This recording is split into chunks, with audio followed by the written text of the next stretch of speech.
Hey, welcome to the Not the Front Row podcast with Matt and Jen. For our first episode, we'll be talking about Smile.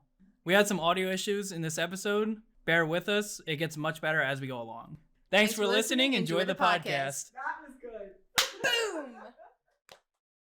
My name's Matt. I love movies. This is my lovely co-host, Jen. Jennifer, my sister. Ethan is our producer. That is Jen's son, who is 15. 15-year-old. He's behind the camera. And our lovely mother, who is also here for the first podcast. He's going to be the test. The Test case. Test case. If she doesn't like it, and we disappoint her, this will be the only episode. So, The movie we're going to talk about today is I Smile. guess it's a good enough intro, right? For both Yeah, of us, that's it's what I was fine. I mean, I don't care. People Don't care who we are. Our first movie is going to be Smile. Came out end of 2022. Yeah, but Well, luckily this Smile was was not set for movie release initially, theater release. It was set to be stream only on Paramount Plus. Okay. Well, But it got such good reviews in the cases test that cases? they released it in theater. All right. And it That's grossed sick. $22 million in the first weekend. All right. Crazy. Nice. Speaking of that, so the actual cost to make the movie was but it is a lot, $17 million. And I think as of now, it has grossed $216 million worldwide. Wow. So like $100 million in US, and I think a little more than that in overseas. So in total right now, $260 million, which is a lot. Kind of similar to what Blair Witch did. Super low budget movie, came out like a really good time and just killed the box office. But speaking of that $17 million that they spent, they also spent it on some really cool marketing stunts, which we looked at, which you also got tricked by I did at get the tricked. time. I had no idea. They actually sent actors to baseball games to sit behind home plate and smile the entire time Really creepy. at the camera. Really creepy. And I mean, they did a good job. A lot of people, there's video clips of it on YouTube still, where a woman is just sitting behind home plate and She's staring terrifying. at the camera. She's really good. She's a really good actress. She'd Very be great. dedicated to her craft. Yeah. She started off this whole online spark for the movie, and they did a really good job. I think. Obviously, you looked it up right after that. You saw. I it. had no idea it had anything to do with the movie. Yeah, you and your family were trying to figure out why this lady was sitting behind home plate, Exactly. staring at the camera. So obviously, really good marketing by them. But getting into the movie itself, it was written and directed by Parker Finn, who actually wrote a short film called Laura Hasn't Slept, which is this movie is based on. And I think this is his first full-length movie that he's done. I think he's done 2 shorts altogether, and this is his first full-length movie. And I mean, he killed it. He did, he really did. For the first movie, this was really well done. And speaking back to the budget real quick, this doesn't feel like a $17 million movie. No, it really doesn't. It feels like a lot more money was put into it. But when you think about it, there's only, 4 sets? Yeah. Hospital, house. Yeah, and I old think the house, fact and that the he boyfriend really kept apartment. it, he didn't want all these special effects. Yeah, there's really you no keep it really natural was really good. special effects. I mean, other than maybe the death scenes. Talking about who actually played it, Rose Cotter is played by Sosie Bacon, which is actually her first leading role ever. Really? She's only ever been a what's that Supporting called? actress? Supporting actress. She's very She's only good. ever been supporting actress. This is her first leading role, which is a huge task because this is obviously not an easy movie. She's the daughter of Kevin Bacon and Keira Sedgwick. And She looks just like yours. yes. Well, actually, I thought about a couple scenes where I'm like, that's Kevin Bacon with long hair. And the only place I knew her from was she played Sky Miller in 13 Reasons Why, and I don't know if you. That's why She I is the recognize goth her. chick, and she looks Really? completely different. Didn't connect yes, that. yep. Wow. She's Sky Miller in 13 I'm gonna Reasons go back Why. and check that out. I was blown away when I saw it. She's completely different in that role. Wow. So complete 180 when she decided to do this movie. Every actor in this movie that was required to hold those creepy smiles was all real. That was not. Which I think makes it even more terrifying. Yeah, that was not CGI at all. Carl's smile, the therapist smile. The therapist was by far the creepiest. Yeah, the to me. therapist smile. She's crazy. Obviously, the creature at the end is, I'm assuming, mostly CG. So that's probably the only one of the smiles that was CG. But then the mother, obviously, was a real smile. So almost all these actors in here were using the real smiles, which is terrifying. And I'm sure their faces hurt after how many takes they had to do for those scenes. Especially Carl. that therapist, because did you Oh, see how yeah, the therapist, slow that smile Yeah. came on her face? I can't imagine how many times they've done those scenes. Yeah, so creepy. Their face probably hurt. The music and sound effects in this were absolutely insane. Yeah. They did a really good job making you feel uncomfortable, especially there's a couple scenes where it's like very low Almost groans. like a grumbling. Yeah, like grumbling groans. Yeah, like a groan. It's creepy. That just makes you feel uncomfortable, which makes me really wish I saw this in theaters. Because even sitting here last night watching it at 2 a.m., it was a little creepy hearing those noises I had in my my headphones apartment. in listening to it, and at one point I was like, I'm gonna just. Yeah, I've watched this with headphones. I've watched it on TV speakers, and I've watched it in a room with other people, and the sounds are still very unnerving to listen to those sometimes. So great job to the sound people for this movie too. To start from the very beginning, that opening scene is one of the quickest to gnarly scenes ever in a movie I've seen. With Laura? With her mother. Oh, her mother. The first thing you see is the mother mother she's dead kind in of bed. in the bed, and that I love the camera. Yeah, angle the that camera turns as tilting. yeah, that's really cool. That it reminds me, because I don't know if you've seen Midsommar. Mm-hmm. So in Midsommar, the very opening scene is just showing how the sister gassed herself in her house with her parents. She turned on the car, connected a hose to the exhaust, and connected it to her mouth and nose. And the whole opening of Midsommar is going through the house, watching how she did it, and then the parents are dead in the bed, and then it pans over and she's dead, throwing up in the mask. That's disgusting. In Midsommar. So it's very, very much like that scene in the opening of that movie, except this one doesn't do any build-up. It's just right. It does more of a decline than a build-up because it shows the mom, and then it shows you the story, kind of gives you an idea of the story of what happened to her. Yeah. And I think you see, there's pictures of the husband or the dad, and then the dad just disappears. Where did he go? Well, there's one picture where the dad just isn't in the picture in the last one. That's, yeah, I'm So I think curious, he died. like, they never talk about him. Yeah, I think he died. Okay. And then obviously it pans over, and Sosie is sitting there as a little girl in the doorway, looking at her dead You mean mother. Rose? So yeah, I'm gonna say Sosie probably. Rose is sitting there in the doorway, looking at her dead mother, and that is the opening of the movie. Yeah. And then she jumps into a phone call at her office, because years later she is now a mental health therapist, psychiatrist, maybe a mental health psychiatrist in a hospital.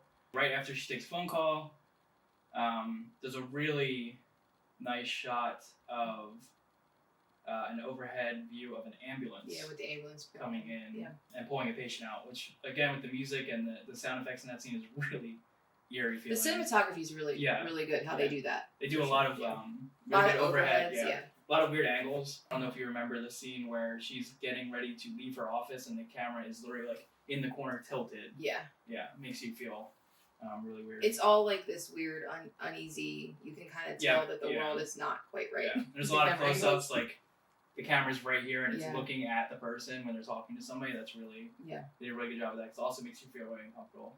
But that really comes into play in the next scene, which is I guess you should talk about Cal Penn first, because Cal Penn makes an appearance. Cal Penn is one of my favorites. As her boss and Dr. Desai, he's great. I wrote down that every time I see him, I just think he's gonna make a joke because of Harold and Kumar. I can't take him seriously yet. He's a very good serious actor. He's a really good actor. He's really good. But I've only ever seen him in Harold Kumar. Oh, you're missing out. Every time I see him, I only think he's gonna bust a joke out or ask her if she wants some weed before she leaves her office, because obviously she's very stressed all the time. I think he seems like one of the only people besides Joel that genuinely cares. I thought the same how thing, she is, like how she. Yeah, 100%. She does not have a very good support network. Not even a little in this movie at all, which I think is very realistic. A lot of people don't have a very good support system, which I think is one of the. And you see that kind of right off the bat. Yeah. That she doesn't have that. Yeah, there's really nobody she can go to. But basically, the whole setup is that she is an overworker. She works 80 hours a week. She's been working 80 hours a week. She's been sleeping at the office, I think Cal Penn said at one point. She's just been overworking herself to death, and it's because, obviously, a little bit of trauma from the opening scene of the movie where we see her dead mother. It's almost like she wants to fix everybody because she couldn't fix her mom. She's compensating for that. She's very distraught about her dead mother years and years later. So she's ravaged with that guilt. Yeah, so it's pretty obvious right away that she has not handled that well. And you learn later down how tortured they were in that house, I feel like. Yeah, I mean, apparently their dad died. It's hard to know, but either left or probably died. And then dealing with a mother who is an alcoholic and I assuming took pills. Manic, or she had pills. mental. Yeah, she was definitely manic, and I think she did have She had some mental health issues. that the kids talk about later in the movie. Yeah. So she tries to leave the office and she gets a phone call right at the end of her shift, and she comes back. She comes back and we are introduced to Caitlin Stacy, who is Laura, who is the main girl in his short film that he made. She was the main girl in Laura Hasn't Slept. Okay, that makes and sense. they brought her back for this role, and she's so good. Sets up the entire feeling and the set up the movie, the entity, the everything. She does such. This is probably my favorite scene. She played the part so well. Yeah, in the whole movie. I mean, you could just see her. You could almost like feel her trouble. Yeah, you know she's so annoyed that she's nobody like, is listen to yeah. me. Yeah, she's so annoyed. Which is just like we've all been kids and you're trying to tell your parents like, no, I just saw this outside. And they're like, whatever. And you realize kind of how it affects everybody because she's a PhD candidate. She's never had issues before. Like she's not unstable. She's not like homeless on the streets. Yeah, until now. Yeah. So she pretty much had her. From what it seems, she had her life pretty much perfectly fine. Going on the right track. Yeah. And then four days to a week earlier, her whole life spiraled out of control, and now she's here at the mental health wing of this hospital talking to Rose. She pretty much sets up that there's a sting after her. She can't explain it. It's wearing people's faces. The main says it wears their face like it wears their people's faces like masks. Yeah, and the main point here, obviously, the name of the movie is that it's smiling at her whenever she sees it. Very unnerving. Terrifying. And she's trying to tell Rose what's happening. And now Rose has seen this 1,000 times. She's been working here 80 hours a week for a while. She just gives her the standard questions. This might not be real. Do you see it right now? And I feel like that question, do you see it right now, is very hard to answer because you know what a therapist is going to say. Like, okay, well, it's not here right now, so you're fine. But then after talking to Rose for a little bit, and she looks away. When she turned back around. And that jump out of the chair. Oh my gosh, I jumped myself. Yeah. I think when I was watching this with you, that was like a normal jump scare for you. Yeah. Which for normal people, that's not even a jump scare, but for I'm you. a very good candidate for horror movies. I scare easily. You get very easily jump scared. Well, I think when I originally watched it, I thought, does she see the entity come through Rose? But then you realize it's completely separate. Yeah, she literally goes like this. Yeah, which is terrifying. Which you notice why at the end of the movie. Yeah. Why she's looking up. So then she's tortured and she's pulled back and you kind of see her just like writhing in this like weird pain and her mouth, her jaw is like super wide open and she almost seems like she's choking. But when Rose calls for hospital staff, can you please tell me why it took so long? I mean, that girl died while they were. That was what, a minute to 2 minutes. It was horrible. And the desk is like right down the hallway. On their part, for sure. Maybe they were on the ring in the hospital that's really far away from everybody, but 2 minutes is a long time. When you're working in that kind of hospital, you need to be on point. Yeah. And they were forever. They are on point later. I mean, she bled out while she was waiting for them to come into the room. Yeah, so she passes out, kind of passes out on the floor. Rose goes to call for help. While Rose is looking at the phone away from her, she appears behind her smiling. Laura is behind her smiling. Looks perfectly fine. Rose hangs up the phone, or at least puts it down. And then the flower pot in the ground broken, and Rose realizes that Laura's holding a piece of the flower pot. Yeah. And this is where everything kicks off. And I think it's telling when she's smiling, but then also the motion is the smiling motion. Oh, yeah. Yeah. There's a lot of smiles in this movie. Everywhere. Yeah. Text messages, street sign, or room her signs, coffee mugs, the train, toy store, bunch of smiling family on the box. That's why they should. Smiles are everywhere in this movie. Figure out why they were focusing on Yeah. Rose sees this and she kind of shuts down and just looks. Laura's just smiling at her, bleeding out on the ground. Yeah. And that is the intro. Pretty much the whole intro to the movie, which is a really long intro. 13 minutes. Yeah, I don't think most people realize that you're in the intro until the title card and the producer. That title card, I think when you and I watched it the first time, it's so unnerving. Yeah. The way it comes on the screen. The noise, the flashing. It's so out of place, but it works really well. It really evokes those uneasy feelings. And it's right after she sees that. Yep. So it's like I think it tries to put you in the same place that Rose is just like shut down, her unstable, brain's going crazy. Yeah. But that's definitely one of the things that I wish I saw in theaters was just for that title card. That could have been such a good reveal if you're sitting in a theater, no idea what's happening. I mean, it is startling. Oh yeah, it is startling. Yeah, for sure. Because it goes into her eyeball. Yeah. The camera goes into her eye, and then it just a flashing smile in red and white. Yeah. Yeah, and that crazy noise. But then we're introduced to two cops. She's talking about what happened to Laura. Yeah. And one of the cops is a douche. And that's pretty apparent. He was very nonchalant about the fact that... Not only that, but he was very dismissive of, I think, the mental health aspect of it. Which I think is very realistic. I'm sure there are many cases where cops have not... I mean, we see it all the time. There are many cases where cops are not trained on mental health patients. Yeah. They don't treat them very well sometimes. They don't understand how to treat them. So we obviously get that cop, and then we get Joel, who is... We find out a little bit later, but Joel is the other cop, who is Rose's ex-boyfriend. Yeah, we don't know the relationship at the moment, but we find out later. Yeah. So these cops are talking to Rose, trying to figure out what happened to Laura, and at the very end of the scene, the cop on the left says, "Yeah, she sounds fucking crazy to me." after Rose says what happened to Laura, and I mean that's just like oof. So insensitive. And then we get introduced to more really cool camera shots. Much like Midsommar did. I think Midsommar was one of the first movies I saw with an overhead camera that goes upside down. While they're driving, the camera turns completely around, and you have the skyline underneath, and then all the trees on the top. Which is exactly what this movie did as well. And I think it really shows that, like, I don't know, juxtaposition of, like, kind of happy, sad, like all that the distress versus like nothing is normal. Everything kind of is going to crap. Right. Because they do this shot a couple times and they do a really good job. Yeah. Doing it. I really like. But before that, can we talk about why she's still allowed to work with patients? Does she work with patients right after that? Yes. Oh yes, she does because she comes back. She went through this traumatic, horrible experience, and then she's like, "I'm just gonna pick up where I left off." That's not realistic even a little bit. She needs counseling. Yeah, I feel like if that happens in a hospital, you don't come back for a little bit until you get treated yourself. Yeah, exactly. To make sure you're okay. Because obviously you're dealing with very unstable people. Poor Carl has to deal with a lady who just saw someone kill herself in front of her. Rose goes home after that, and we get our first sight of what is attached to her in the kitchen. Yes, you're right. Okay, so she copes by drinking wine. She loves wine. Right? Can she please invest in some maybe stainless steel tumblers? Why? She just likes to break glass. Yeah. Every time. Her boyfriend obviously is not happy that she keeps breaking the wine glasses. But so we see the entity in the kitchen. I guess we'll call it the entity. We see Laura in the kitchen again. Laura is now smiling in the kitchen at her in a dark corner. You know what she reminds me of when she's standing in the corner in the dark? Do you remember the ring where the girl the girl I mean, it was in front of her face, but like you could see it's very reminiscent of that visually, I think. I wish, because we talked about this while we were watching the movie at our house, I wish more movies did horror with lights on.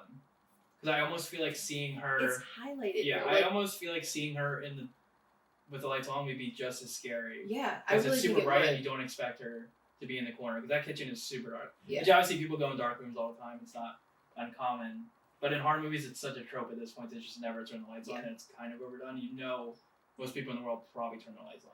Yeah, I mean, if you're going into your kitchen to make a drink or whatever, you typically will turn a light on. Yeah. Her house is very dim the whole time. Yeah, you don't just walk into your kitchen and never turn the light on. Yeah.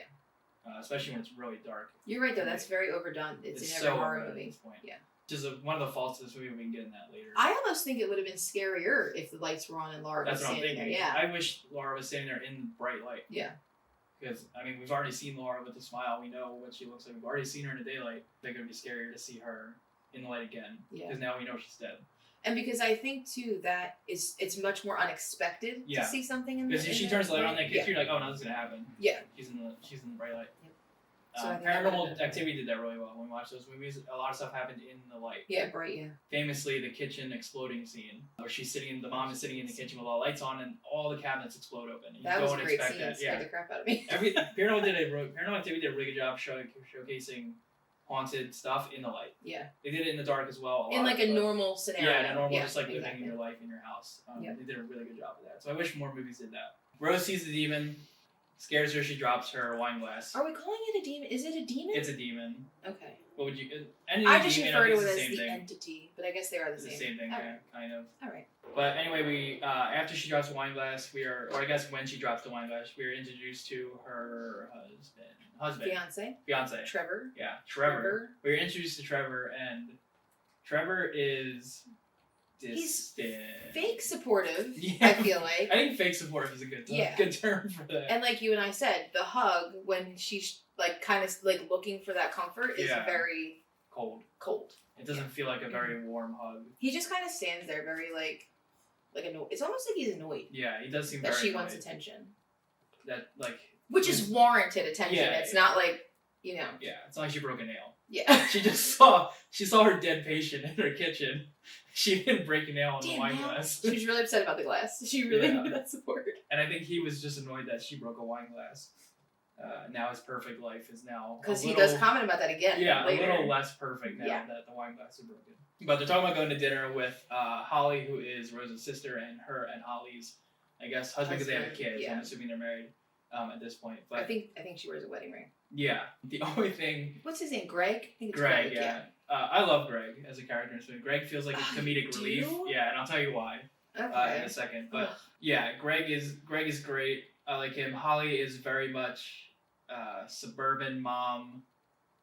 Complains about very. I don't want to pigeonhole suburban moms. Okay? Yeah. She's just very. She wants to be better than everybody because I think she like overcompensates for kind of her crappy childhood by like pretending she's got it all together, which she clearly doesn't. And trying to be very normal. Like she literally says her entire week is ruined having to get that child to school. She can't even go to Pilates. And Rose is sitting there thinking about her dead patient she saw in the kitchen a couple hours ago. Which they don't know about though, to be fair. Nobody knows. Yeah, nobody knows. Yeah, I get that. Happening. But also she's a mental health therapist and they're talking about their normal day to day. But my favorite part is when Holly says, "You're coming on Saturday, right?" to Rose. Rose is like, "What Saturday?" And then Greg goes, "Wow." And he goes, "Wow" again. He says "wow" twice. And I love that part because Greg is like taken aback that Rose forgot it's her 7th birthday for their kid, for Jackson. For Jackson. And he's just like flabbergasted. He's like, "Wow. How dare you forget his birthday? He's 7 for God's sake." Which is why I think Greg is great because he's very much a comedic relief for me. But I think Greg feeds off of Holly's kind of nastiness towards Rose, which bothers me. Yeah, because he talks about her job and how. But you notice Trevor kind of stands Trevor also up for isn't her, but like wasn't great. Yeah, he's like throws that one-liner in just to pretend like I think he's very supportive. And Greg did say, "Why become a doctor if you can't become filthy?" Yeah, Greg is very much on the thought that if you're gonna be a doctor, you only do it for the money. Yeah, exactly. Which I'm sure doctors do, but I'd like to think most doctors. I wouldn't say most. That's what I said. Some. I changed it to some.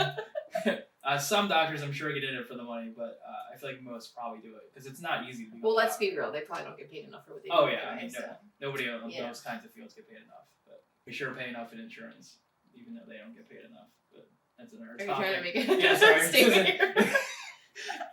So yeah, I love Greg.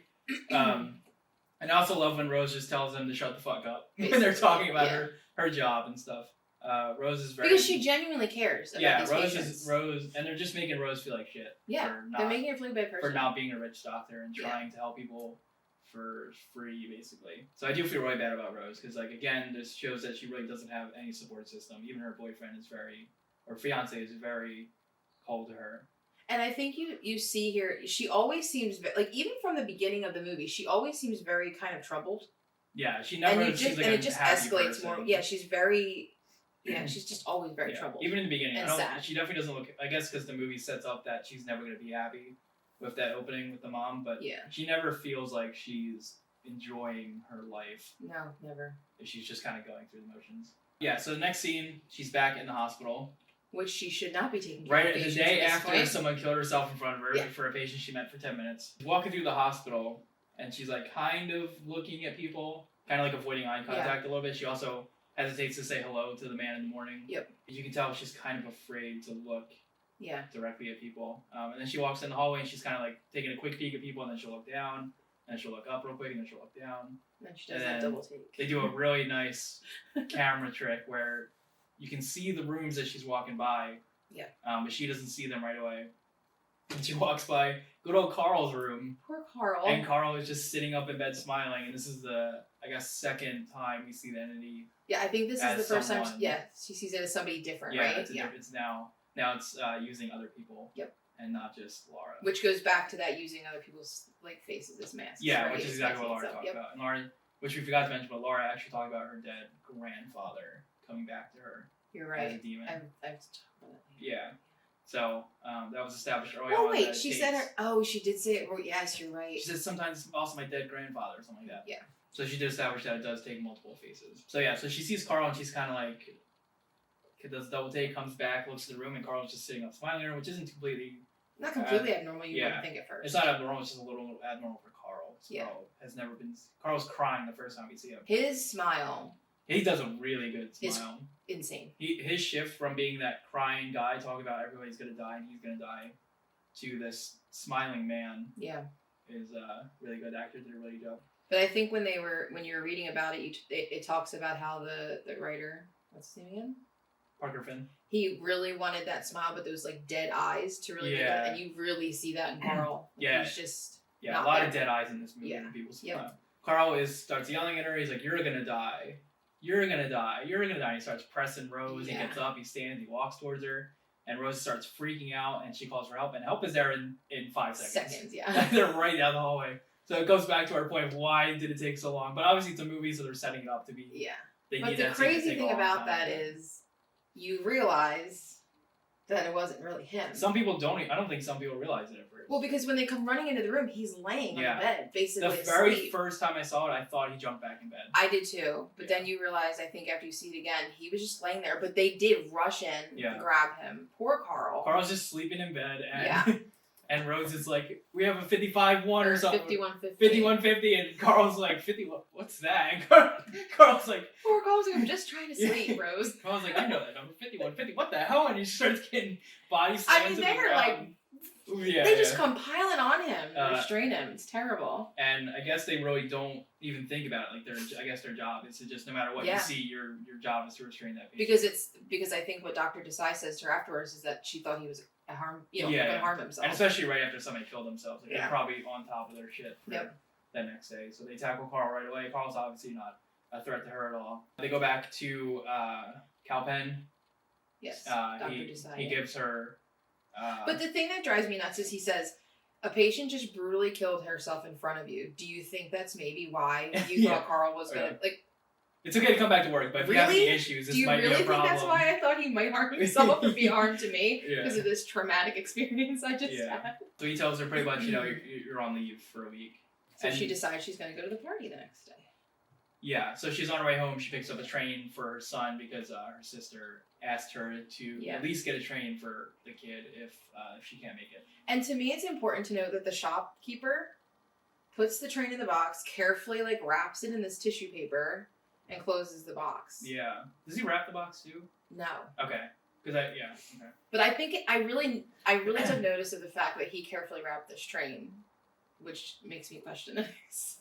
Yeah, I guess that makes sense. I didn't realize. Okay, so she goes home and she's wrapping the gift, and at this point, Mustache has been missing for about a day. Yeah. Her cat has not popped up. We've seen the cat once in the movie before this, and towards the beginning. Cat. Yeah, really cute cat, and he's missing now. He's been missing for about a day, and now she goes home to wrap the presents. And you don't see what's inside the box. You don't see anything. You just see her trying to wrap the box. She goes to get wine again because she loves her wine after watching people literally kill themselves. She really copes with it. Yeah, she has obviously she has a hard time coping with a lot of stuff, so wine is her. And while she's getting wine, this is the first big jump scare of the movie. The security alarm in her house is freakishly loud. It's extreme. Yeah, I mean, on headphones it was loud, in my TV speakers it was loud. This is another thing that I wish I saw in theaters. It's very out of nowhere. Yeah, didn't expect it. Yeah, you've seen the demon, so you're expecting, okay, it's dark again, she's getting wine again, you're gonna see something. Yeah. Or something's gonna happen. But you don't expect the security alarm because you don't really realize your alarm's there because they only show the fiance setting up once. Yeah. It's a very brief scene where he clicks a couple buttons. When he comes in, yeah. And he sets it up, and that's it. You never see the alarm again. They never talk about it or anything like that. So it's kind of unexpected. Some people probably didn't even realize they still had an alarm. They did a really good jump scare there. That was really good. They do a lot of subverting expectations in this movie when it comes to the horror in it, which I think is really well done. But security alarm goes off. She's freaking out. And then probably second favorite scene in the whole movie, she gets a phone call. Yeah, I have questions. She gets a phone call from the security manager for whatever company she has. And she says, "What's the password?" Rose says Acapulco, which is a great password. I love that. It is a good password. Love that word. I don't even think I can spell that. No, I can't. But Acapulco is the password. And she says, "Okay, thank you. Is there anybody in the house? Are you alone in the house, ma'am? Are you alone in the house?" And Rose goes, "I think so," or says yes. And then Are Dorca you goes, sure? "Are you sure?" Which is such a good It's really line. good. And then she says, "Look behind you." Yeah. I'm sorry, I'm running. Well, she says, there's one other thing she says her name with another line. She says, "Are you sure you're alone in the house, Rose?" And and then she goes, and then Rose doesn't say anything. She's just frozen. Yeah. And you only see the back of Rose's head and her on the phone. And then she says, "Look behind you." Yeah, no, I'm out. And Rose does the very classic slow turn. And again, they subvert expectations again, because by the time you see her side eye, the phone rings. And she looks down, and the phone's not in her hand. So what's happening there? It's just hallucination, it's the demon making her hallucinate. Or putting like maybe a false memory in there or something like that. Definitely something weird. It makes her see stuff, just like when it makes her see demons or makes her see the smiling people. I think it just because she literally thinks she does an act that she didn't actually do. Yeah, I think it takes over. I mean, it takes over their mind. I think for a little bit weird. when it tries to do that stuff. So she realizes that she was never on the phone in the first place, and then she talks to the real security worker who gives her all the information. And then the next scene, the cops are there, and she broke a second wine glass in that scene. And the alarm went off. So obviously her fiance is not going to be happy when he gets home. Another really good scene. The cops are there talking to her. She's like, "Oh, we didn't see anything. You're probably fine. This happens all the time." And at that exact moment, the cops are there in the driveway. The fiance pulls up. Yeah. And you can tell he's very much like, "I don't want to deal with this shit." Well, I think you realize right there how callous he really is towards Rose. Because if I'm pulling up to my house and I see this happening, I'm running. There's no rush. No urgency. No, he just gets out of the car. He's kind of like, "What's going on?" Yeah, he gets out of the car like there's a party at his house and he's just here to hang out. Exactly. He never shows any. He's never worried about her. Yeah. I would definitely run to somebody. He barely walked over to her. I mean, if cops are pulled up outside your house, your first thought is, "Oh my God, something happened to somebody in the house." Yeah, I think you really see his true feelings towards her. It's almost like he doesn't care that. Yeah. And he kind of pretends he's like, "Oh, what happened?" Mm-hmm. They talk about the alarm system and how, "Are you sure you didn't just set it off yourself?" and stuff like that. I guess this is where a lot of people stop liking the fiance. This is where I started being like, "Okay, this guy's awful." Well, I think you saw I didn't like him. Yeah, you pointed it out. You're like, "I don't like this guy." Something was off about him. Yeah. But you know what I noticed starting in this scene, and maybe we saw it before and I didn't realize it, but she always apologizes to him and justifies herself to him. Yeah. And you really see that starting here in the scene. I feel so bad for her because it just feels like she can't talk to anybody about anything. Yeah. She says, "I'm fine" about every single thing that happens to her. Yep. Even if it's something as bad as a patient killing herself, she's just like, "I'm fine." Yep. And obviously she's been doing that her whole life. She starts telling him her problems of the day and what happened, and she turns around, or she kind of realizes before she turns around, she's like, "He's not going to do much to me." So then she goes, "I'm sorry, I'm fine." Yeah. And there's nothing wrong. Yeah, you could tell that she just gave up. She didn't want to talk. Yeah, she's like, "I'm not getting you." I mean, his biggest concern was literally a broken glass on the floor. Yeah, he broke another glass. He broke another glass. He seemed more concerned about the glass than when the cops pulled up. Yeah, exactly. Or when he pulled up with the cops. Yeah. Which is saying a lot about his character. One of the next scenes we get, my favorite camera shot, is when we get the rotating shot of the mom in the bed again because Rose is sleeping. And the camera's rotating to the mom as she's laying in bed dead. And then it gets to a point where the camera's kind of sideways and the mom takes a breath. Yeah. And it jumps to Rose in bed and the camera rotates with Rose. Yeah, that was pretty cool. Coming up out of the dream. And that was my favorite shot of the whole movie, I think. And this is probably your biggest jump scare when I watched it with you, is when she goes back to listen to the audio of her interaction with Laura, and she hears a little whisper while she has headphones on. That didn't make me jump, though. Yes, it did. Did it? Yes. It didn't last night. Because you know what's going to happen now. The first time you jumped. But now she's listening to the recording. She's listening to the recording for interaction with Laura in the hospital. She has headphones on. She hears a little whisper, so she's constantly rewinding it and upping the volume. And it's another good subverting expectations again with the sound wave, where you think somebody's going to jump out like a noise. But is this the one where it screams her name? Yeah, it's Okay, yep. So she's listening to it, and it keeps cutting from Rose's face to the computer screen. They keep showing the waveform closer and closer as they zoom into it. And you think, classic horror movie trope, you think there's going to be a loud waveform with the noise jumping out, or that no makes waveform. Her like rip her headphones off or something. Yeah. the Insidious series did these jump scares too. I know the Haunting of Hill House did these jump scares where one camera angle shows one scene and then another camera angle will show an entity or something just coming out of nowhere. And it's exactly what happens here. Rose, the volume gets really loud, you all hear static, and you're waiting for that waveform noise, and the camera cuts back to Rose, but it's a side angle of Rose now. And Laura is it Laura or, I can't tell if it's Laura or her mom. I thought it was her mom, but I could be wrong. because it's her mom for the rest of the movie. I think she's a therapist. I think so too. But her mom is right next to her ear and screams her name, Rose. I did jump that. You jumped hard. I think I jumped last night as well. Second time I saw it. I turned my TV volume down because I knew it was coming. I'm like, I'm not. This isn't getting me. I think that might be when I took my headphones off. I was like, I need to just listen to this normal. So that was probably the best. The best camera shot, followed up by probably the best jump scare. In the whole movie was that Rose. So now at this point, Rose is very much, I think, reverting back to probably before she had therapy, maybe, because now Rose is very much like constantly on edge.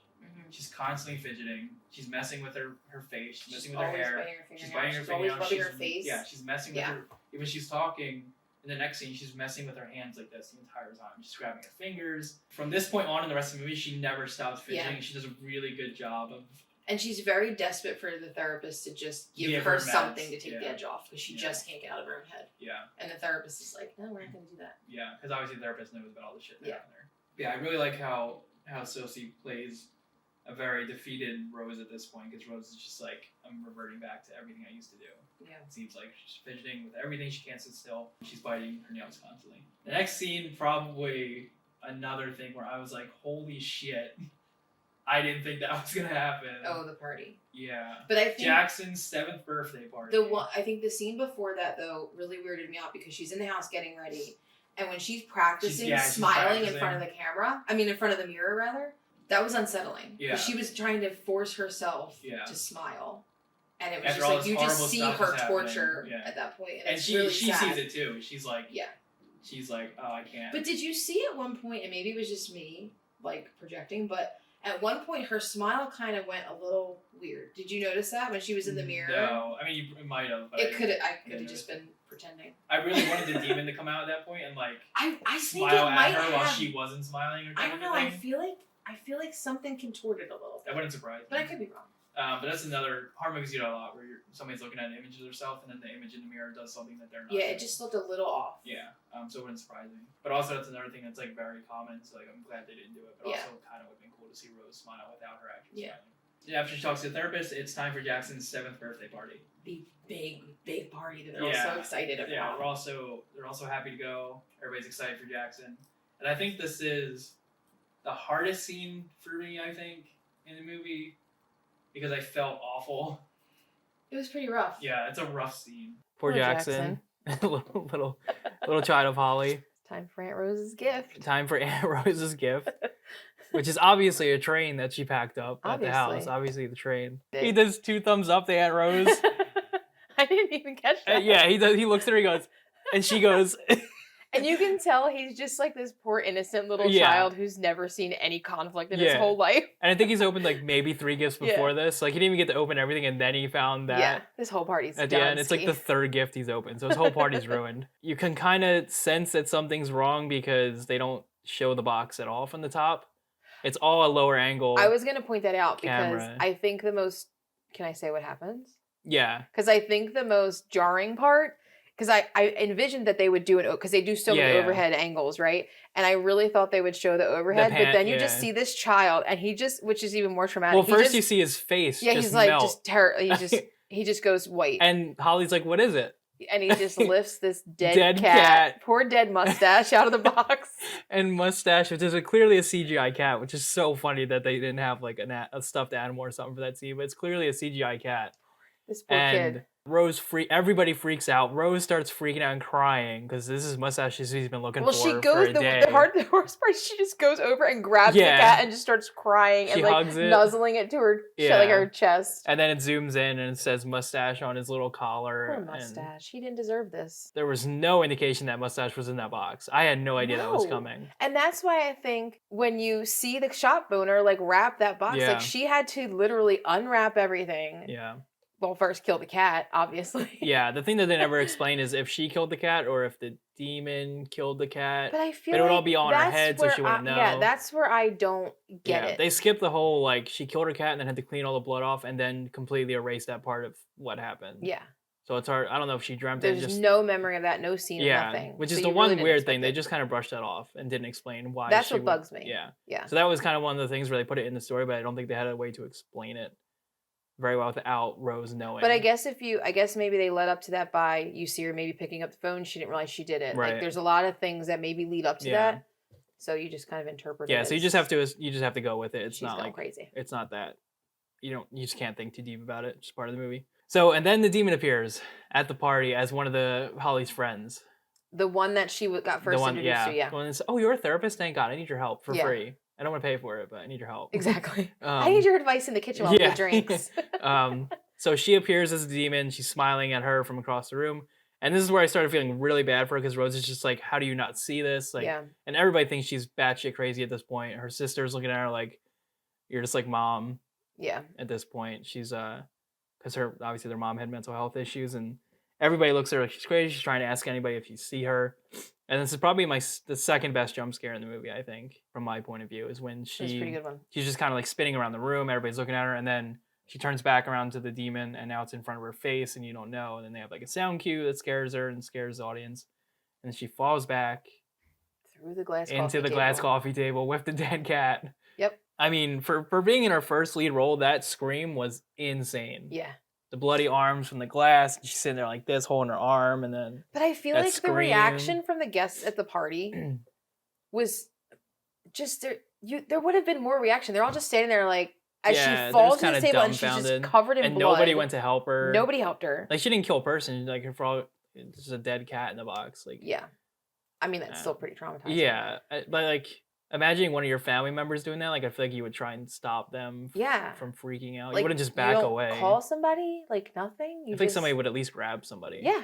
Or grab the person freaking out. If you were freaking out at a party, I'd like try and like grab your arm and like chill. Restrain it at least or something. Calm her down. Yeah, nobody. Especially if I know there's a glass coffee table behind you. The reaction by the people in the party was just, they were just like staring at her like she was so annoying. Yeah, right. Like you ruined Jackson's party. Poor Jackson's sitting there hugging his parents, and Jackson just saw a dead cat in a birthday gift. So the party's ruined. Next thing, she's at the hospital, bandages on her arm, and then this is another good indicator that her boyfriend is a total douche. Doctor comes in, her boss comes in to see her, really caring about her. And while the doctor's talking to her, out of the door, you see Holly yelling at Trevor. Mm-hmm. And Trevor is just like, looks like he's so annoyed at what happened and what she's there. And like, God, she did it again. Yeah, and Holly's kind of like telling him, looks like she's telling him, like, you need to figure out what's going on. He's like, okay, fine, whatever. It almost looked like she was saying, never let her come back around again. Yeah, that too. Yeah, and Trevor's just like, whatever. And I think that's where you do see Dr. Desai really cares about her. Because he came to see her, he wanted to make sure she was okay. Yeah. So you definitely see the difference between the system that she has. She has one good person that can help her, and everybody else thinks she's crazy and doesn't want to help her at all. Yep. So her one support system is still that support system even after all this crazy stuff happened, and her family and her husband or fiance is just getting farther and farther away from her. Holly's pretty much done with her at this point. Yeah. I mean, in a way, I can't blame Holly from a certain perspective, but at the same time, I feel like you would want to help them and get them the help that they need. Holly just, I think, really doesn't want to go back to dealing with her mom and her sister. So pretty much the climax of their relationship here. Hold up.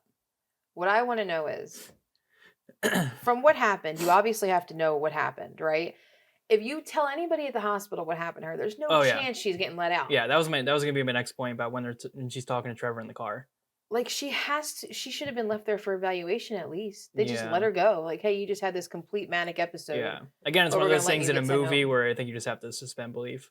They probably wouldn't let anybody like that go, but I'm not letting it go. But it's a movie, so. But I wrote in my notes here, from this point on, I hate Trevor a lot. Because he talks. This is the car scene where they're coming back from the hospital, and she's just trying to explain to him what's been happening, and obviously it's very hard. Also wrote here, I don't know how I would respond if you told me that. If you said exactly what you said to me after you killed the cat. I don't know how I'd respond, but at the same time, I feel like I would. It's more, how can I help rather than just get away from me. Yeah. Like, that he just seems like he just doesn't want anything to do with her at that point. Because there's no easy way for her to explain that without sounding like a complete lunatic. Yeah. Because even he's like, you talking about fucking ghosts? Yeah. Like, he is he's trying to wrap his head around it, but he doesn't care that much to a point where he's going to try and understand her point of view. But I do really like how every time she gets really angry at him, she says sorry because she realizes like that's just like her patience. Yeah. Because she like goes to slam the door on him, and she goes, "Oh, I'm sorry." Because she's like, I know I sound apologizing and justifying. She's like, I know I sound crazy, but I'm trying to tell you. And Trevor's just terrified of her. He like backs away from her and kind of like sits in the car against the door to hide. And I think one of the most annoying parts was that he tried to throw her family history in her face. I agree with Trevor here. I do think that he had a right to look up what he was getting in with, but the way he threw it at her was not right in that moment. I don't know. If you're agree to disagree on that one. If you're trying to marry somebody who had a parent who, but I think when you're in an open relationship, like, I guess she never told him. I think he knows. I guess she never really talked about it with him, which would make sense because he doesn't really care about what happened to her in the past. He does not care. So, yeah, I just don't like how he threw it at her, but I do understand why he would look that up before, like he says, hitching my wagon or whatever he said to her. Hitching my life onto this. Whatever. So I do understand from that point. I just don't like how he went about throwing that at her in that moment. So there's really no easy way for her to explain that to him. So he's just like, whatever. I don't want to deal with this. So he goes inside, sleeps on the couch, and this is where we get another good scene of the demon portraying the mother as Rose is in bed. In the dark, everything's dark. Yeah, again, dark doorway, doors wide open into a dark room. Her mother appears, starts whispering to her. Just calling her name, right? Yeah, which I realize is probably a huge fear of mine, is a dark doorway and somebody just whispering your name through it at night. That's why you never have doors open when it's dark. That's just factual. What a terrifying thought of just sitting in a room, you look over and you hear, Jen. Yeah, no. And there's in dark. It's just like absolutely not. There's nobody around. And her way to cope with it was just to turn away from the door and go to sleep. Yeah. But right before that happens, she looks up Gabriel Munoz. She wants to learn more about what happened to them. Gabriel Munoz is the professor that Laura saw. Commit suicide. Laura saw Gabriel Munoz commit suicide right in front of her. That's how Laura got the curse. He bludgeoned himself to death with a hammer. So she was looking him up to figure out what his story was. Found out where his wife lived. Real quick, the fact that she highlighted it and then typed it. I have that as a note. I said, why didn't she copy and paste Gabriel Munoz? She even highlighed it. That made me nuts. I guess it's so the viewer can see what she's looking at, even though the camera zoomed in on Gabriel Munoz. It drove me absolutely crazy. She highlights it, clicks to the next tab, and then starts typing in Gabriel Munoz. That's so counterproductive. So yeah, I wrote that down too because it was so dumb in my head. I couldn't stand that. But it's another one of those rotating camera shots that are really well done. She lays in bed, face up, camera's right above her, and then as Rose turns over and the demon starts talking to her more, the camera follows her as she rotates in bed away from the doorway. And the camera, you can see behind her now, but you're facing Rose. Yeah. And you can see the demon standing in the doorway, which is her mom smiling at her. And Rose is just terrified, trying to lay in bed. So that was a really good shot too. Another one of those rotating cameras that they did a really good job with. She goes to visit Gabriel Munoz's wife. She starts asking her about all the things her husband was seeing. Now, mind you, the wife thinks she's a reporter at this point. Yeah. She tells her she's a reporter because obviously she doesn't want to tell her she's crazy. And she's seeing what her husband is seeing. Which comes back to bite her in the ass anyway. She asks for all this stuff, and then there's a really cool shot of the dead husband because the wife had to go identify him. And horrible. Props to the prosthetic department for making this for a 1 second. Yeah, just a flash. Scene. Yeah, a flash of him. They did a really good job. He looks really, really dead. Real jacked up. Yeah. His whole jaw is messed up. Really good job to them for that. It was a really cool shot. And then they start talking, and you realize that her husband was drawing pictures of what he was seeing.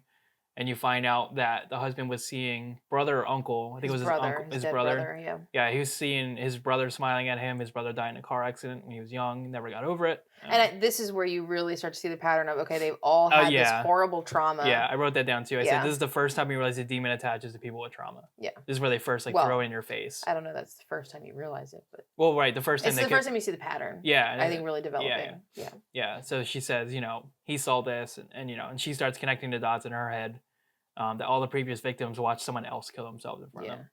And this is where the wife, you start to realize that, she would witness him do things and he didn't even remember doing it. And then you go, oh, that's why Rose doesn't realize she's doing half these things. Yeah, and that's why Rose killed her cat.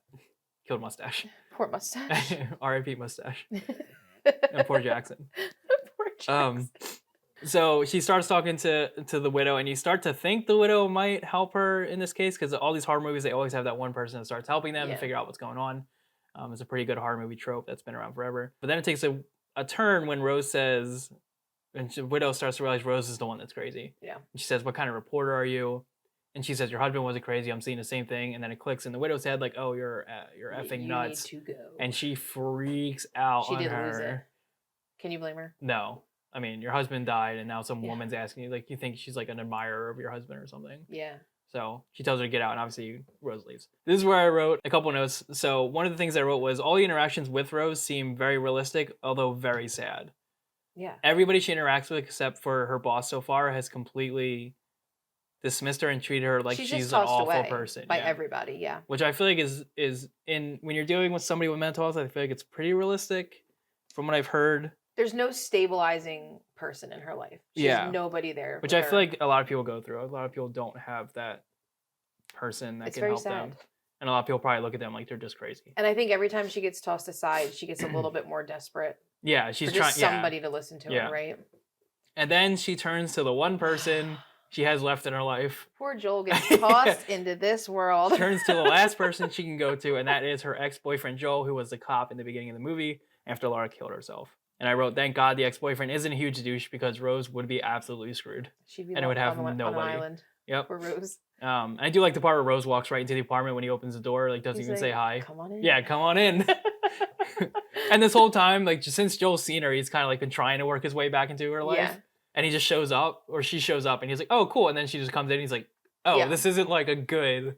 Yeah. This isn't like a good meeting that we're having, like something. But I think they prefaced it very well in the beginning, because you could see when he came to visit her that he still genuinely cared for her. Yeah, you can see right So away. I like that finally carried through into the scenes. Yeah, and I like that Joel says, "This is my day off." When she's my asking her to look, off. when she's asking him to look up a bunch of victims and stuff. But he does start to be dismissive by saying, "Just go to the precinct and figure it out." But he never let her go. He does not want to help her. He never let her leave. But obviously, he's very much still, maybe not in love, but definitely still attracted to her because he wants to help her. So, and he probably just feels awful that she's pretty much alone, because obviously he knows she would not come to him. Yeah. Because she did not want to talk to him last time they met.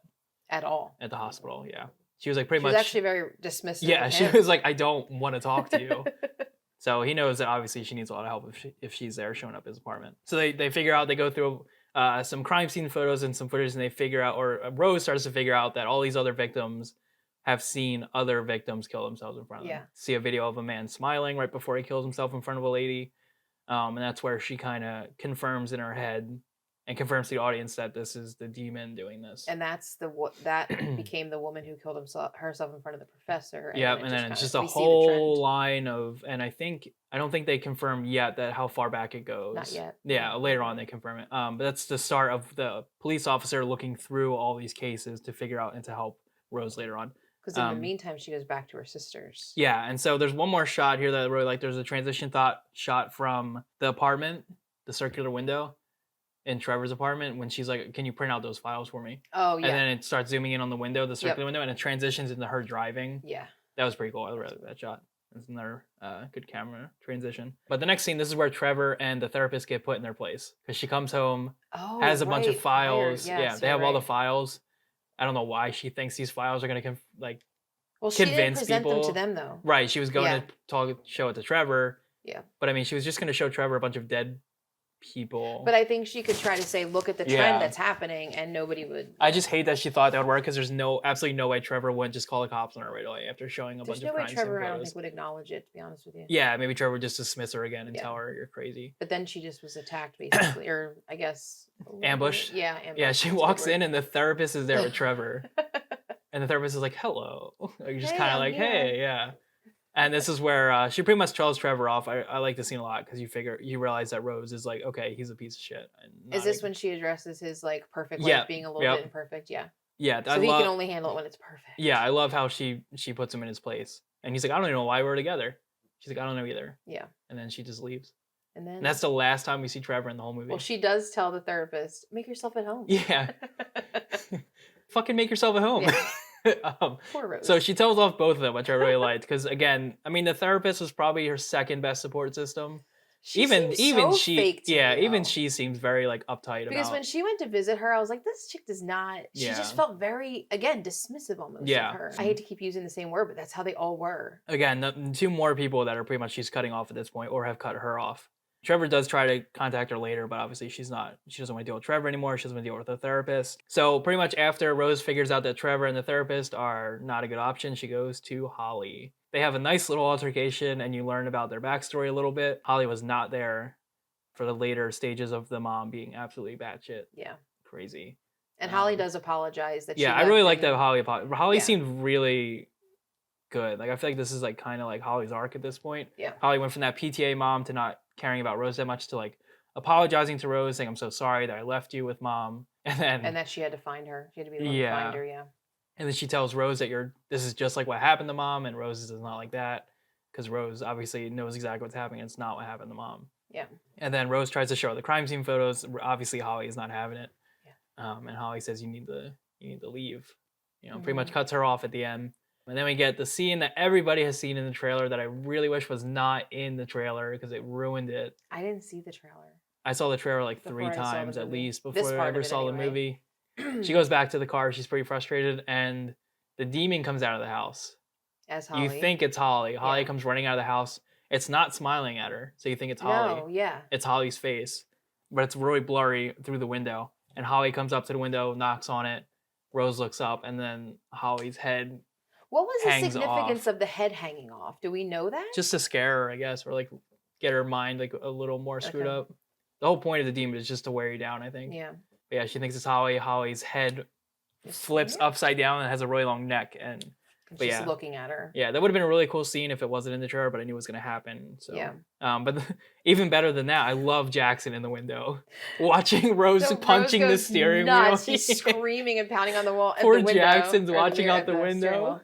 And Jackson's traumatized again. I love Jackson is like second favorite character in this movie. He's like, only in 2 scenes. Just dead staring at her, just like he has no idea what the hell's going on. And so poor Jackson's probably set up for the years ahead of being the next person that gets this curse after the trauma. Either that or just he's not going to do well in life. Yeah, he's not going to have a good life. So, I put poor Jackson is definitely on a demon's list for when he gets older. He's just checking it. We're coming for you. Yeah, getting people. He's like, all right, 20 years from now, Jackson will be nice and primed for Could you imagine if that suicide. Was the scene that ended it where like Hollywood or Rose was just like, I'm done. Yeah. And Jackson sees it. He's the next victim at like 7. Speaking of that, though, next scene, Rose gets a phone call from Joel because Joel has decided to keep looking into these cases. Oh, yeah. And this is the horror movie trope that I hate at this point. This has been in so many movies where a friend, a cop, or somebody just looks up information, discovers the pattern, or whatever the pattern. Yeah, it's been done so much in horror movies. It's a very generic formula at this point. It's happened 5 movies in my head right now. I have the same formula.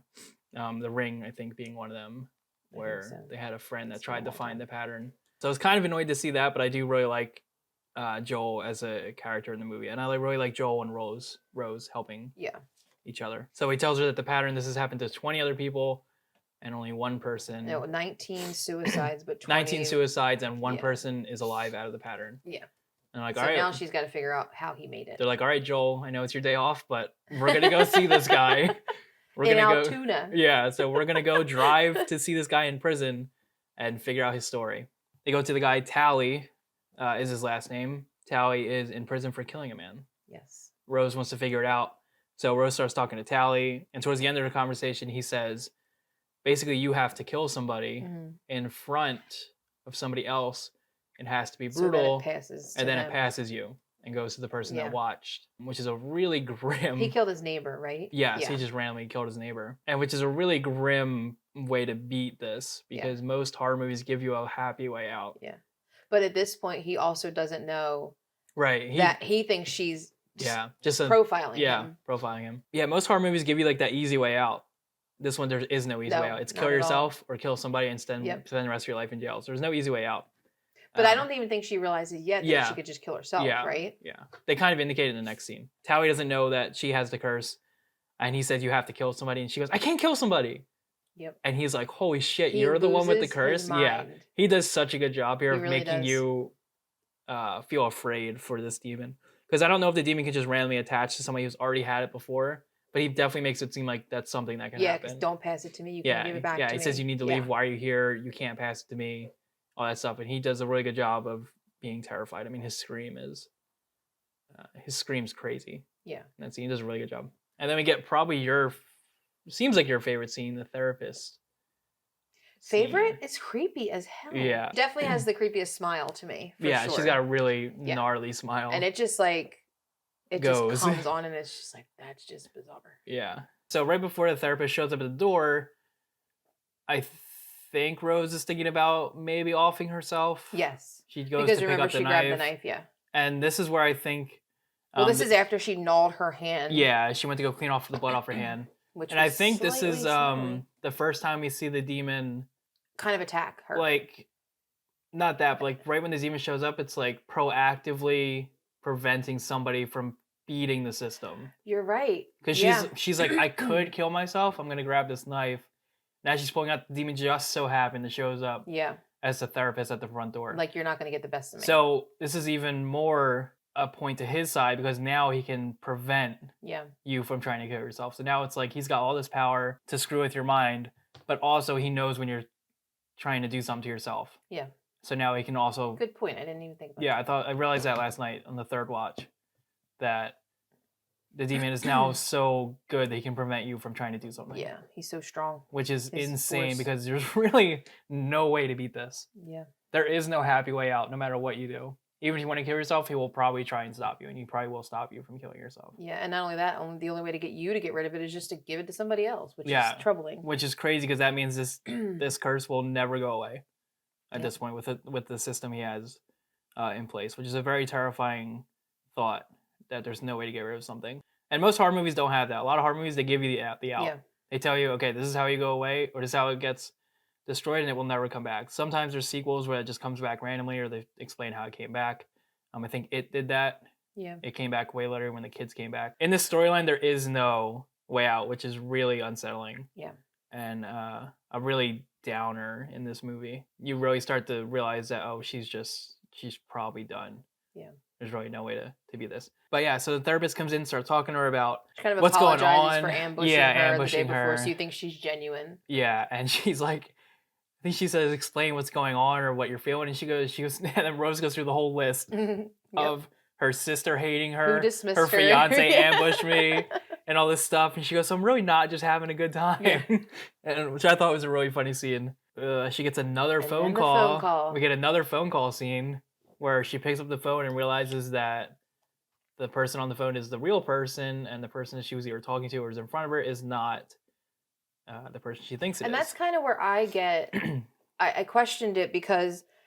So the entity is obviously not taking over the doctor's body. Yeah, it's literally just... So how does it just show... It just... The demon, I guess, just takes different forms. The demon can become whatever it wants it to be to help its situation. So the demon smiles at her when Rose realizes that it's not her, and she does a really good job. Yeah, therapist does a great job of looking scary, and then Rose tries to run away down the steps a little bit, and the therapist just walks over the couch, and her footsteps are very heavy now because obviously it's a demon, so they're showing how powerful she is. And then the demon grabs Rose's face and drools right in front of her. It was almost like it's reminiscent of that scene in Alien. Exactly. Yep. Alien. Yeah, I think that was homage to Alien, maybe. Yeah. I hope so, because that was really... it was very similar, because the faces are right in front of each other. If it's not inspired by Alien, I'd be very surprised. Maybe subconsciously would be cooler.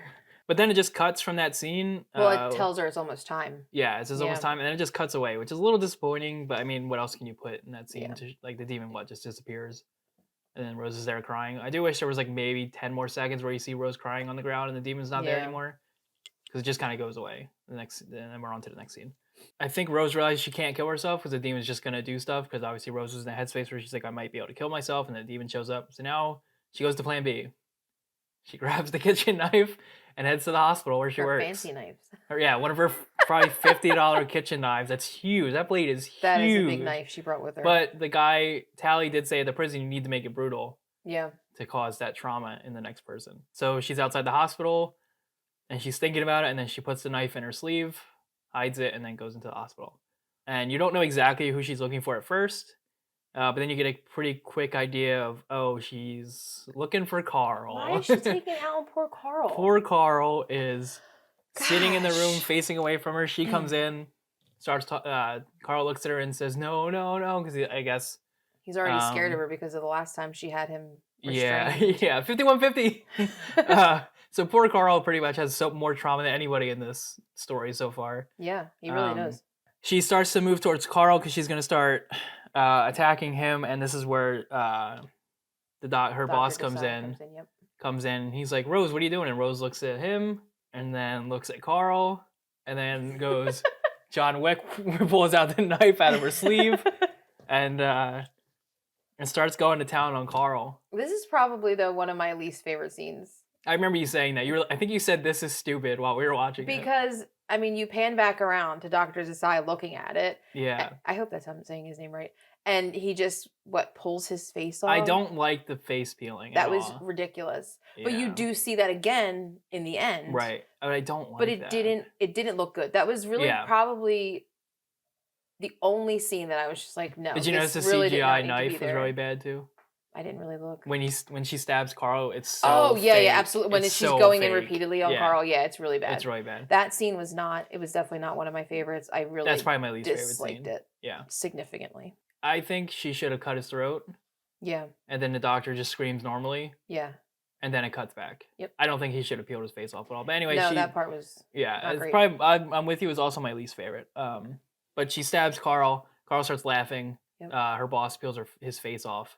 And that's when I guess right when Carl starts laughing, you realize it's fake. Yep. It's in her head. She's just seeing things again. So once the doctor peels his face off, she jumps back into her car. She wakes up, and now she's in her car. And the real doctor comes up to her boss, and is like, "What are you doing here?"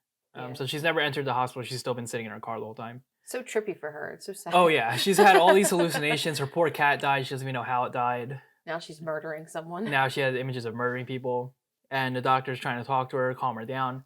And then the doctor says something, and she realizes, he says, you can't be alone right now. Yeah. And she goes, wait, that's it. I just need to be alone. Yep, that's when she realized because somebody needs to be around to pass the curse. Yep. So she thinks the only way to beat this thing is to be completely alone, sitting by yourself, I guess, and just trying to live. Maybe she thinks that killing herself will just end it if nobody's around. So I think she's just kind of ready to... Yeah. I think it's really obvious that she's accepted the fact that she's gonna die because she has that last meal. She goes to that burger joint. That scene in the car when she's eating that meal. She goes to the burger joint, and then she's sitting outside crying, and then the next scene she's stuffing her face with the burger as fast horrible. as she can. Yeah. So I think she definitely thinks like, okay, I'm gonna do one more meal, and then that's it. I'm dead. Yeah. Like, there's nothing else I can do. actually noted how I hated that scene when she's eating in the car. Yeah. She's munching on that burger, and obviously, if you think it's your last meal, you're gonna get whatever you want. And she gets a call from Joel. Yeah. That there's an APB out for her, right? Yes, I think he says, something happened in the hospital. There's a thing out for you.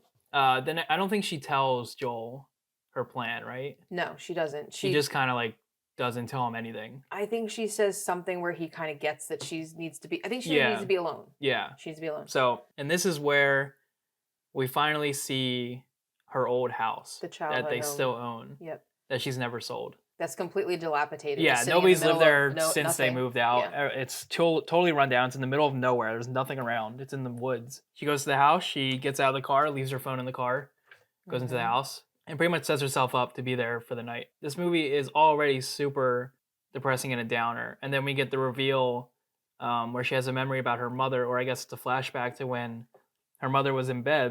And we get the shot of her. Like she had taken some pills. Yeah. She was drinking, taking pills. And this time we see the shot of her mom laying on the bed again, but she's alive. Yeah. And she's talking. And she's reaching out to Rose. And Rose is in the doorway. And the weird thing is you realize that why is the mother talking? Because in the first scene, she's already dead and Rose is standing in the doorway, and that's when it cuts to the opening of the movie. But she's talking to Rose at this point. And she's saying, Rose, I made a mistake. I need your help. Call someone. And Rose is sitting in the doorway crying. And she says... No. And she shuts the door on her dying mother. Lets her go. And so you can see now it reveals why she has so much trauma from her mother dying because and so much guilt. Yeah, because she literally let her mother die in the bed. She could she have saved her? Who knows? But it's implied that she probably could have called 911 to save her. But I think it's also implied that she's been through a real hell with her mother at such a young age. And so they do that reveal, and then you cut back to the house with Rose in current time, and then she sees her mother in the bed when she goes in the room. Yeah. So her mother is there sitting up in bed, and she starts talking to her mother, and you learn that she was so scared of her mother that she didn't really want to have her around anymore. I guess she was just so terrified of her mother. She tells her mother, "I was scared of you. That's why." Yeah. She yells at her and she says, "I was scared of you," and that's why she let her die in bed. They do another reveal where the demon is the mother. Yep. Or the demon has become the mother, and that's who she's been talking to the whole time. Yep. And the demon's voice starts, or it's her mom's voice starts changing super deep, turns into the demon's voice, and then you get the monster reveal, which I know you hate. I hate the monster. You hate monster reveals. I don't think you've ever liked a revealing monster. I don't think I have either. I think it's much better when you don't actually see it. You liked Paranormal Activity because they never showed. Never saw anything. It was just shadows and anything. And any movie I've ever watched and talked to you about with the monster reveal, it ruins the movie, and you hate it. This one didn't ruin it as much, although when I watched it again last night, I was much more disappointed. Yeah, it's very visually. It's very. But a cool fact that I read though, because you know the monster, the demon, starts getting bigger and bigger and bigger, and the one thing I read was that the writer wanted her to become that, like, the size of the demon was kind of shrinking her to where she starts to. Oh yeah, because then the camera's above her. Yeah. At one point, and Rose is looking up at the camera, and you're super tall above her. And it was supposed to invoke that same fear when she was young, looking up at her mother, watching this horrible thing happening, which I thought was really cool. So kind of if you take that into perspective, it's good, but visually I don't. Yeah, you never liked the visual monster effects. I didn't like it at all. And one thing that's been talked about before, a podcast I listened to, Dead Meat Podcast, talks about this a lot. How a lot of horror movies over the past few years have done the same exact monster. A tall woman, super skinny, lanky, disturbing face, awkward walking. That has been done just recently. It was done in Barbarian. They have that same exact monster. So you'll probably hate that reveal at the end too. But I love Barbarian. Barbarian's so good. But yeah, this design has been done a bunch. A lot of people are kind of over it at this point. It's not as scary as it was. Mama, also the movie Mama did that, a very tall, lanky mother figure. What's that saying about mothers? Yeah, right. There's never a tall, lanky father. Like they're trauma-ridden. Yeah, there's never a tall, lanky father coming after you. It's always a mother. It's always a woman. Always a woman. I like that. Yeah. So this has been done 100 times already in horror movies at this point. The demon starts coming after Rose, pins her down, and she says, "I'm in your mind." I think the demon says, "I'm in your mind," something or whatever. And Rose has a comeback where, "This is my mind." Yeah, like I can defeat this. Yeah. And she hits the demon with the lantern, and the demon catches on fire. And then the demon lights the house on fire. Yep. And the demon is burning alive, and Rose closes the door, walks out of the house collapses, and then she's staring at the house. You get this really nice music showing that the demon has been beat, and the next scene, Rose is driving to Joel's. Poor Joel. Never see Trevor again. Trevor's completely out of the picture at this point. She goes right to Joel. She heads to Joel's apartment, comes in, pretty much spills her whole life story and why she cut him off when they were together, and how she was really afraid of getting close to people, which obviously you've seen through the whole movie. She's been terrified of getting close. And then she seeks that comfort from him. Like, can you just stay with me while I sleep? Yep, and she tells him, "I'm so sorry, and I just need to stay here. Can I sleep?" Joel's like, "Yeah, it's fine." And then you kind of get like a little scene of Joel where he's like looking down, and then he smiles. And he says, "I'll stay with you forever." I'll stay with you forever. Ooh. And then the music cuts, and then they do this really cool thing. And that's where Rose is just like... they do the really cool thing when the light just completely dims from the apartment and everything gets dark around her. That was really cool. And Joel looks up and smiles at her, and then you realize it's not over. It's not over. The first time I watched it, I was convinced she defeated this thing. I wasn't. With the fire. But then last night when I watched it again, I was like, it's definitely obvious that this I've is seen not so done. many movies where the demon gets caught on fire, and it's just never that easy. Yeah. It's never that easy for her to have one comeback line. say this is my mind and lights it on fire, and that's the end. There's no way it ever. I wanted it so bad to end there. I did too, but I knew it wouldn't. I wanted her to be happy. Yeah, everybody wants that good ending for her because obviously she's been the best person in the whole movie. She runs out the door of Joel's apartment, and next thing you know, she's back at the house, outside her old childhood home, and guess who's pulling up to the driveway? Joel comes rolling up the driveway. How did he find her? He just knew. I think she called him. You do? I think the demon. Remember, there's a scene where she leaves the phone in the car. They specifically show the phone in the cup holder, and he's calling her on the phone. I think the demon made her think she didn't do anything with the phone, and she called him and told him where she is. Now, see, I took There's it no as way he could have found her. Joel knew her history so well that maybe he knew when she said she needed to be alone that she would go back to that I'm sure he can look up on their system where she used to live. Yeah. So he might have known. I took it as she called him, but you're probably right. It probably was him realizing where her old house is. Oh, that's where she's gonna go. Yeah. So it could be either way. They don't really tell you. Yeah. You just have to assume. But Joel's there, and Joel's like, Rose. And Rose goes, no, because she realizes exactly what the demon wanted is happening. And she runs back in the house, locks herself in the house, and we get the real demon reveal, which I know you hate. Honestly, this is probably one of my favorite reveals. When it rips his ever. face off? No, before that, the face changes. Oh, again. Yeah. And it gets to, like, no eyebrows, the really big forehead. The really long thing, yeah. I was watching it last night, and I was like, that's really creepy. That face is really creepy. I know you hate them because it's a reveal, but it just wasn't. I just always find them to be like, I would almost rather it look like a normal person than look this weird distorted. I'm on the opposite side of the fence where I like seeing what they can do with their imagination of a demon in this situation. So I like seeing what they can do. There are a lot of movies, reels like Insidious did that, where they showed the demon. That ruined the movie. Conjuring does that too. They reveal the demon. I always like how the demon, or I should say, I like what people can come up with as far as what they think a demon would look like in real life, if it's this thing attached to you. So I like that part of it, but it does make it less scary. Yeah, it always makes it less scary when you see. I agree. Exactly that's why I think I don't like it. I would literally almost rather it be like the ghost of her mother or something. Yeah, like just like an apparition or something more than the actual demon looking thing. But so Rose pretty much realized at this point, she's like, "Oh, okay, I'm done. This is it." She screams, and as she's screaming, the same thing that happened to Laura, she goes almost limp. Yeah, she kind of gets contorted, and yeah, and she's just stuck there with her mouth open. And this is where we get the second real demon reveal of what it looks like underneath all the characters that it plays. And I like this reveal more than the mother. It reminded me of the scene in Beetlejuice where he like brings his face. It just reminded me of that for some reason, which I know is totally. I just love how he rips like this, and then he has like 7 jaws attached to each other. I don't know. That's probably one of the coolest demons I've ever seen. That when you had to point that out to me, the jaw thing, because I think I was annoyed at that point. Yeah, you were so annoyed that you were looking at this demon. You're like, great, another demon that's not scary. Yeah, but I love the design of that. And then you see how it enters its host body, I guess. But yeah, the demon has about 7 jaws. It's all muscle. It looks like all red. And it cuts back and you see it's all it's a side angle of the whole body, and it opens Rose's jaw to an unnatural level, and then just starts entering and possessing her. Yeah.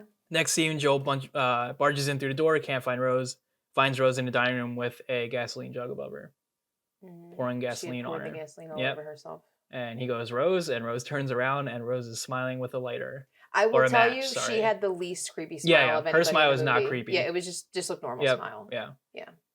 She definitely didn't look as deadened as the others. Yep. So she turns around, and Joel is stuck there frozen, and she lights the match. And then the camera cuts to Joel's eyes, and you never see Rose again through a shot of Rose. You only see the camera zooming in on Joel's eyes, and you see her burning through Joel's eye, and Joel's just stuck there. And this is where you think it sets it up for a second one. Yeah, you think there's a sequel. Yeah, you think there is. You think there might be a sequel at some point, but there's a little problem there. Why he can't? There's a little problem, which, again, this was talked about in the Debbie podcast, so credit to them for bringing that up. But they made a really good point that you cannot make a sequel because Joel was a cop. And cop can kill people and get away with it, as we've seen. So that sequel would not be very good in these times to make with Joel being a cop. Maybe you make a sequel where you go super forward in time and Jackson's now older and he's That'd be good. Trauma ridden. And all he sees Rose smiling at her constantly wherever he goes. That'd be pretty cool. But you probably cannot in these times make a movie about Joel. No, I don't think you could. Trying to get rid of this curse because he has that option of just killing somebody and getting away with it. Yeah. Probably not the best sequel to have at the moment. But that is where the movie ends. From what we know, Joel's the next one. Joel now has a week before he's dead, and unfortunately, Rose does die. I do have one question because this was debated online a lot. A lot of people were unhappy with the ending because what do you think the message of the movie is with that ending? I honestly think it really just is kind of this deep level of this is how trauma affects everybody. So I don't know. What do you? A lot of people are mad because they say it's hopeless and you should give up because nothing you do will fix it. Meaning you can never get rid of your past trauma. Meaning that, like... Which I don't believe that because I think you can. I don't think you ever forget it, but I think you can sort of have a normal life without, I saw a lot of other people made a really good point that, and I don't remember if the director had this to say about the movie, but I know someone made a really good point that the movie is trying to tell you to deal with your trauma, to face it head on, try and fix your trauma before it gets to a point where Rose is at. Yeah, because Rose throughout the whole movie is saying I'm fine. Probably throughout her whole life since her mom died, she's been saying she's fine and she's not. It's almost like, well, I guess you can kind of see that in Holly. She's moved on from it. She wants to forget it. She doesn't want to talk about it anymore. She's dealt with it and moved on with her life. And you can see her kind of having that normal, she's not the best character, but kind of hopeful. I think she's doing the best with what happened to her. She has her husband and her kid. And so I don't think it's totally like just to give up, there's nothing you do is going to matter. I think it is trying to tell you that if you don't deal with trauma like that, it is going to, and no matter how much you say I'm fine, it's never going to be enough until you try and deal. Yeah. I think that's more so the moral or the message of the movie. And that you should get help. I mean, I think they referenced it several times throughout the movie that it's good to get help. You need to get help. Yeah. I do have one more question. Do you think if Joel just left the house before Rose lit herself on fire, he'd be fine because he's not watching? I don't think he could have left her. There's no way he could have, but do you think if he just turned around and said, I just don't have to watch this and I'll be fine? You have to watch somebody kill themselves. If he did, it would have, but I don't think I just wonder what would have happened. Like, where does the demon go if you just don't see anybody? It would have had to have just ended, right? That might be the way out. You just don't watch somebody commit suicide. And I think that's what she wanted, ultimately. She wanted to just die, kill herself, so that nobody had to see it. Yeah. But I don't think Joel could have left her. He cared too much about Joel her. Never was going to be able to look away. In my universe, I just want Joel to look away and then never get cursed. But who knows if that would actually work. Last question we have to give our rating. So this is I thought about this. You don't have to come up with your two movies, but basically on a scale of 1 to 10, 10 being like a perfect movie to you, but doesn't have to be a perfect movie. One of the perfect movies to me is Arrival. I love that movie. It's probably a 10 for me. Mine would definitely be Field of Dreams. Field of Dreams would be a number 10 for you. So it doesn't have to be a perfect movie, but it's just something that we love. The worst movie I've ever seen, The Silence. If you've ever seen it on Netflix, don't. It's awful. Probably a number 1 for me. It's like gives you an idea of scale. One of my least favorite movies was the first Silent Hill. Horrible. So, okay, so people love that movie. I hate that movie. That is a hot take. People like that movie a lot. I went with 3 people to the theater. It's a video game movie. Absolutely despise it. Man, that's a hot take. I'm gonna get in trouble, aren't I? I know a lot of people that like that movie. So that gives you an idea of where our scales sit. So I told you the title for this is probably going to be the best, most predictable horror movie of recent years. So I think I'm going with a 7.5 out of 10. I love the way they did the reveals. The reveals are awesome, but I don't like how much they fall into horror tropes. I'm going to have to go like a 6.5. 6.5. That's probably right. I think it was good. I really do think it was a good movie, but again, it's not... I think the end just it didn't work for me. Do you think this is better than Blair Witch? No. You think Blair Witch is... I love the Blair Witch. Yeah. That's a great movie. I was trying to think, like, is this terrifying. better than Blair Witch? Me. Yeah. It Blair Witch ruined me. I thought people were dead in the woods for about a year. Yeah. I don't know that I love the end of Blair Witch, but I like that you never saw anything. I think if you saw a demon in Blair Witch, that would ruin it for you. You never see like that kind of creature like on screen. Creature. Yeah. I really think that's why I gave this a 6.5. I didn't like the way it ended with that. That makes sense. There's a lot of people that rather have their imagination make the monster than the people in the movie make the monster for you. I don't want you to tell me what that horror feels like or looks like. Yeah.